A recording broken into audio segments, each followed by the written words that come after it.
Hey everyone, Craig Ball here. Hope you're well. The one thing I want to talk about today is too much. Often we get told in life we're too much of something, and it's kind of a great way for other people to sort of disregard the way that we're feeling or thinking. When I was a kid, and this you always used to make my mates when I served in the army laugh, I used to get told I was too sensitive, predominantly by my mother. Now, it's often the people that care about us that'll say this to us, which is kind of strange if you consider how kind of debilitating it can be, or it certainly holds you back. You're too angry, you're too aggressive, you're too this, you're too that. That's the biggest load of crap ever. You're not too much of anything. You are enough. You may be particularly strong in an area, and in order to get your gift out to the world, by my philosophy at least, you might need to pick up a skill set or two just to enhance that. But too much of something? No.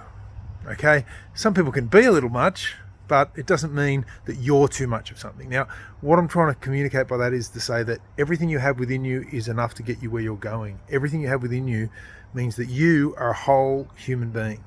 We need to get away from these ideas of negative identities based on you're too much of this, you're too much of that. If I'd have carried through my whole life that I was too sensitive all the time, every time I got upset, it leads to blame laying, it leads to damning yourself when things go wrong, it leads to giving yourself what's called a negative end state. That means that if you give yourself a negative end state, that's an overgeneralization. If I had overgeneralized that I was too sensitive, well then the other elements of myself, by focusing on that, wouldn't have had an opportunity to grow.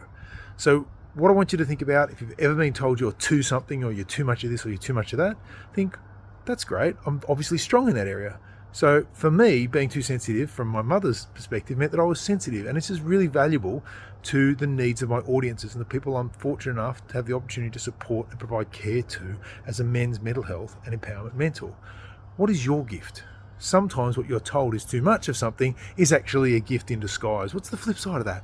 Give it some thought and see what you come up with. And please leave your thoughts about this in the comments. Thanks very much, everyone. Have a great day, and please reclaimyourbook.com if you want to get a copy of my book, and I'll even sign it for you.